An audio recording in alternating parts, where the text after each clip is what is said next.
ஓம் மூல கணபதியே காப்பு. ஓம் அமர்கவி சித்தேஸ்வரர் பாதம் துணை. சென்னை திருவல்லிக்கேணி சித்த யோக ஆய்வு மையத்தில் இருந்து பிரபோதரன் சுகுமாரன் பேசுகிறேன். நம் குழுவில் உள்ள ஆன்மீக அன்பர்கள் அனைவருக்கும் வணக்கம். இந்த காணாக்கண் பயிற்சியில தான் பெற்ற அனுபவத்தை அருமையா விளக்கியிருந்தார். மனிதனுடைய வெளிப்பாறையினுடைய சலனம் என்பது அது மின்காந்த ஆற்றல் மிக்கது, கதிரியக்கம் நிரம்பியது, ரேடியேஷன் சொன்னார். ரேடியேஷன்னா கதிரியக்கம் இருக்கு. அந்த அளவுக்கு அந்த பிராணசக்தி ஆற்றல் வெளியில பாயும். புரியுதுங்களா? அது பல விஷயங்களை நீ கண்கள் வழியா தான் தெரிஞ்சுக்கிற. சரிங்களா? அதுக்கு இலக்கணத்துல நிறைய ஓமைகள் இருக்கு. சரிங்களா? அதாவது மனிதனுடைய கண்களுடைய வெளிப்பார்வை சலனமானது சொல்லுகின்ற விஷயங்கள் என்பது எத்தனையோ நம்ம கம்பராமாயணத்துல கூட இதை பற்றி ஒரு வரி வரும். அதெல்லாம் உங்களுக்கே நிறைய தெரிஞ்சிருக்கும், நீங்க படிச்சும் கூட இருப்பீங்க. அண்ணலும் நோக்கினாள் அவளும் நோக்கினாள். அதாவது அந்த திருமண வைபவத்துக்கு முன்னாடி முதல்ல சீதாதேவிய ஸ்ரீ ராமச்சந்திரர் பார்க்கிறார். அந்த பார்வையிலேயே தகவல் பரிமாறிக்கொள்ளப்பட்டது. சரிங்களா? நோக்குன்னா என்ன தெரியுங்களா? வெளிப்பார்வையுடைய சலனம். நோக்குன்னா கூர்ந்து நோக்குறது. அந்த கூர்ந்து நோக்குறதுலயே அந்த கண்கள்ல இருக்கக்கூடிய மின்காந்த சக்திகள் அதுவே உனக்கு பல விஷயங்களை சொல்லாம சொல்லிவிடும். நேரில் வாயில பேசி சொல்லணுன்ற அவசியம் இல்லை. உடனே உன் மனமும் புரிஞ்சுக்கும், அவங்க மனமும் அதை புரிஞ்சுக்கும். சரிங்களா? அதுதான் இந்த நோக்கு வர்மம் சொல்லி ஒன்று இருக்கு. நீங்க கூட கேள்விப்பட்டிருப்பீங்க. இந்த போதி தர்மர் படத்துல எல்லாம் காட்டுவான் நோக்கு வர்மம்னு.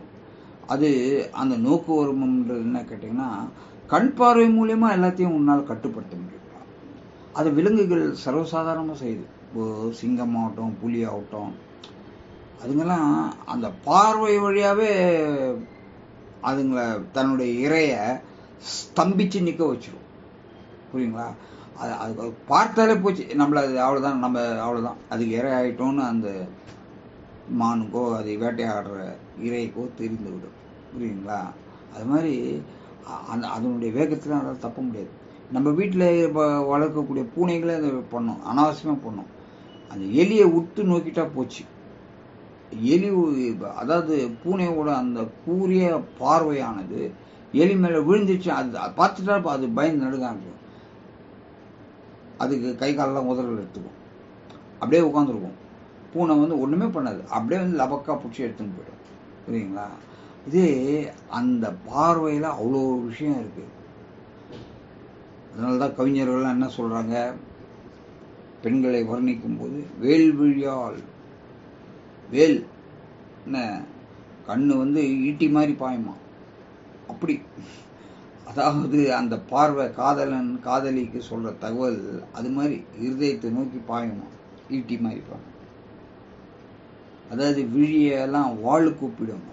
விழி வாள், கூரிய வாள் மாதிரி. இதான் நீங்க நிறைய சினிமாவில் டைலாக கேட்டுக்கலாம். கூரிய வாள் வேல் விழியால், கூரிய வாள் விழியால் அப்படிலாம் பாடுவாங்க.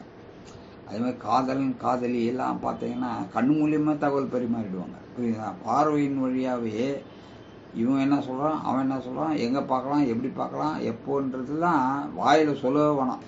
அந்த தகவல் அனைத்தும் கண் வழியா. இதெல்லாம் எப்படிப்பா நடக்குதுன்னா, இது சாதாரண மனிதனுக்கு உரிய ஓமைகள். அது யோகத்துல போகும்போது அதுக்கு இந்த சக்திகள் பன்மடங்கு அதிகமாயிடுது. இது ஒண்ணுதான்ப்பா வழி, வேற வழியே கிடையாதுப்பான்ற அமரகவி. இவன் ஏதோ மூச்செல்லாம் பிடிச்சின்னு போறான் சார், 10 பைசாக்கு போறதெல்லாம் போயிடும், காணாது போயிடும் சார். அவன் அதை தான் பிரதானமான, நான் பல முறை சொல்லிட்டேன், எது உன்னிடத்துல வெளிப்படையா இருக்கோ விஷயம் எதுவுமே அதுல வைக்காது இயற்கை. புரியுதுங்களா? மறைமுகமா தான் எல்லாமே இருக்கும். மூச்சு என்பது எல்லாருக்கும் தெரியும், மூச்சுன்னா செத்து போடுவான்னு தெரியும். ஆகையினால மூச்சுல எந்த விஷயமும் கிடையாதுப்பா. ஆனா உன்னை ஏமாத்துறதே மூச்சை வச்சுதான்ப்பா. நீ மூச்சை பிடிச்சா ஏதோ பயில்வான மாதிரி நீ எல்லாத்தையும் அடைஞ்சிடுற மாதிரி உனக்கு ஒரு மாய பிம்பத்தை கொடுக்கக்கூடியது. ஆகையினால மூச்சின் வழி என்றுமே நமக்கு பயன் தராது. அதுதான் நீங்கள் ஆணித்தரமாக இருக்கும். ஆகையினால சித்தர்கள் இந்த உண்மையை, அடிப்படை உண்மையை அற்புதமாக ஆராய்ச்சி பண்ணி கண்டுபிடிச்சாங்க. என்ன தெரியுங்களா விசேஷம்? சித்தர்கள் தான் கண்டுபிடிச்சாங்க, வெளியில் சொல்லலை, மறைச்சிட்டாங்க. ஏன் மறைச்சாங்க? இறைவனுடைய கட்டளை, சொல்லாதே, இப்போ அதை வெளிப்படுத்தாதே. இல்லைன்னா அவங்க சொல்றதுக்கு எவ்வளோ நேரம் ஆகும் போகுது. ரெண்டாவது, சித்தர்களுக்கு எந்த சிஷியனும் கிடையாது. அவன் குரு சிஷியன் கதையெல்லாம் அதில் கிடையாது. அவங்க அவங்க கதையே வேற, புரியுதுங்களா? ஆகையினால அவங்களுக்கு சில உண்மைகள் தெரிஞ்சிருந்தது, யோகத்தில் எப்படி போகணும்னு. மேலோட்டமாக சொல்லிட்டு போயிட்டாங்களே தவிர, அந்த நீ எப்படி பயிற்சி பண்ணணும், இந்த கண்ணுக்குள்ளே எப்படிப்பட்ட சக்திகள்லாம் அடங்கியிருக்கு. இந்த கதிர் இயக்கம்னு யாராவது சொல்லியிருக்காங்களா? கேள்விப்பட்டிருக்காங்க. மின்காந்த ஆற்றல் உன் கண்ணில் இருக்குன்னு அமரகவி சொல்கிறார் இல்லையா? அற்புதமாக சொல்கிறார் இல்லையா? அதெல்லாம் கண்ணு வழியாக தான் பார்ப்போம். அது மட்டும் இல்லைப்பா, அதை நீ அதனுடைய பாய்ச்சலை, வெளிப்பாறையுடைய சலனத்தை நீ தடுத்து நிறுத்தி விட்டேன்னா அது வேற வழி இல்லாமல் உள்நோக்கி திரும்ப ஆரம்பிக்கும். எங்கேருந்து வந்ததோ அந்த ஆழ் மனதுக்கே அது போயிடும். அதோட நீ சறுக்கு மரம் சறுக்கிற மாதிரி உள்ளே போயிடுப்பா. அப்போ நீ அந்த இடத்துல பல உண்மைகளை நீ கண்டுபிடிப்ப. அப்படின்ற ரொம்ப முக்கியமான தகவல் நம்ம போன பதிவில் பார்த்தோம். சரி, இன்றைய பதிவில் அமரகவி என்ன சொல்றாருன்றது பார்ப்போம். தி இன்ஃப்ளோ ஆஃப் தி எக்ரஸ் செட்ஸ் அப்ரோக்ஷ ஞான கான்செப்ட். அப்ரோக்ஷ ஞானம்னா என்னன்னு பார்த்தோம் இல்லையா? எவ்வளோ பெரிய ஞானம் அது, புரியுங்களா? அந்த ஞானத்துக்கு இல்லை நீ போயிடப்பா. எக்ரஸ் இன்ஃப்ளோன்ற, அதாவது இந்த வெளியில தேடிக்கக்கூடிய உன்னுடைய கண்களின் வழியாக வெளியேற்றப்படும் பிராணசக்தி, உன்னுடைய 3/4 பங்கு ஆற்றல் அது தடுத்து நிறுத்தும் போது, புரியுங்களா, உள்நோக்கி திரும்பும், இன்ஃப்ளோ உள்ள பாயும். அப்போ நீ அப்ரோக்ஷக ஞானம் அப்படின்னு சொல்லக்கூடிய ஒரு மாபெரும் தெய்வீக நிலைக்கு உணர்ந்துருப்பான். அப்ரோக்ஷக ஞானம் என்பது மனதுடைய 7 நிலைகளுக்குள்ள போக வேண்டிய படிக்கட்டுகள். அது வழியா நீ உள்ள போயிடுவ. பேவிங் தி வே ஃபார் பிரம்ம விசாரா.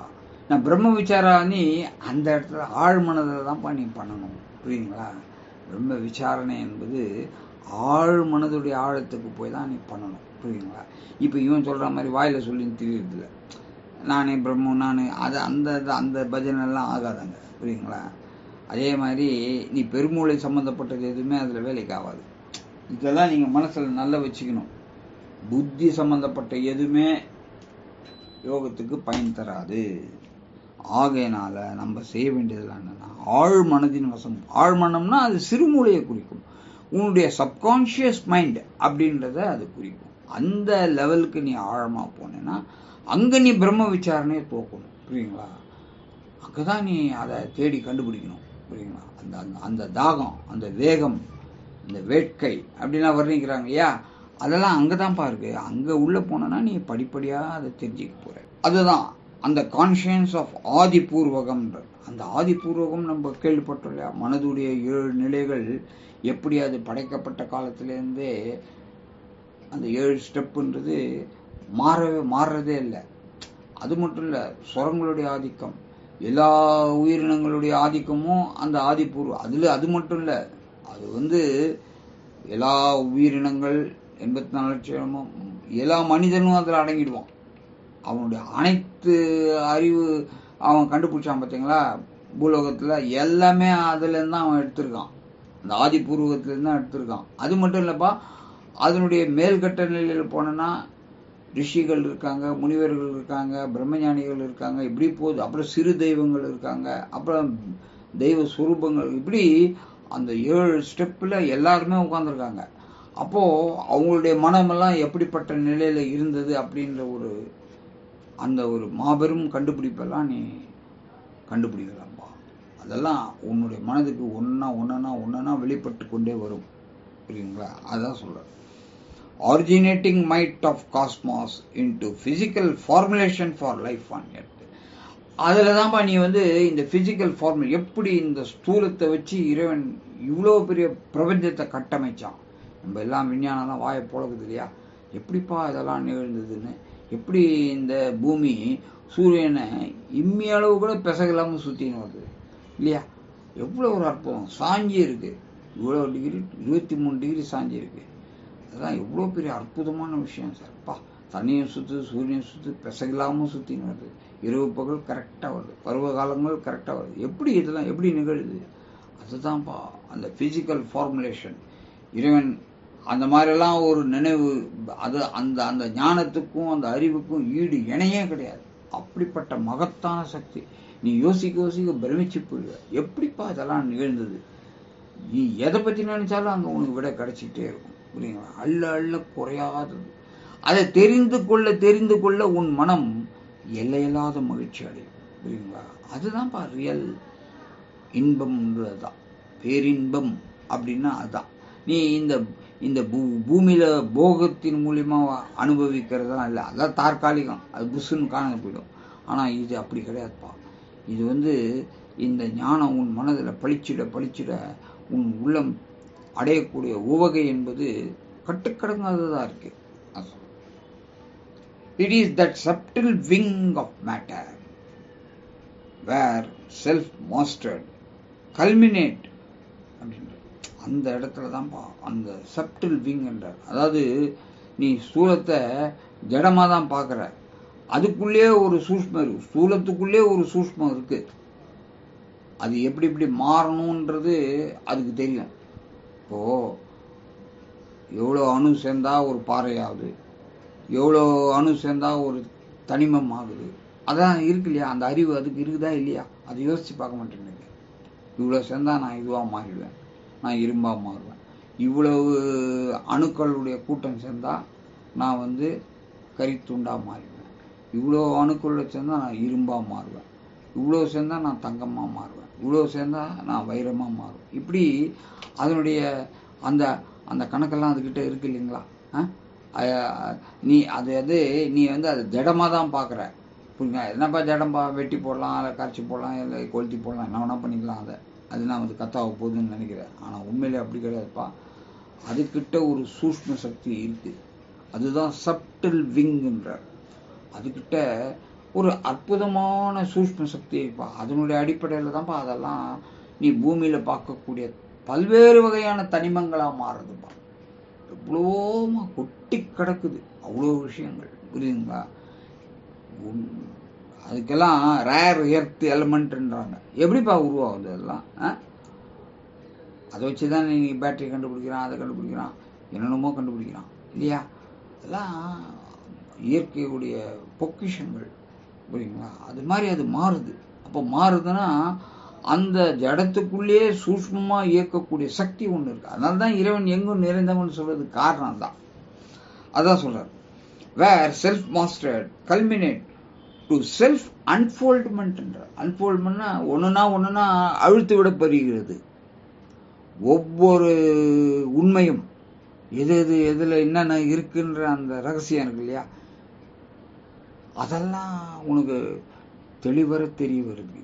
அன்ஃபோல்ட்மெண்ட். ஒண்ணுனா அதுக்குள்ள என்ன, எப்படி இது சேர்ந்தது, எப்படி உருவாச்சு, இதனுடைய தனித்துவம் என்ன, இது எதுக்கோசரம் படைக்கப்பட்டது, இதன் மூலியமா அடையக்கூடிய நன்மை என்ன, அப்படின்ற பல பிரமிப்பூட்டும் விஷயங்கள்லாம் செல்ஃப் அன்ஃபோல்ட்மெண்ட். அப்படின்னா சுயமாகவே உன்னுடைய மனதுக்கு அவையெல்லாம் கட்டவிழ்த்து விடப்படுகிறதப்பா அப்படி சொல்றாரு.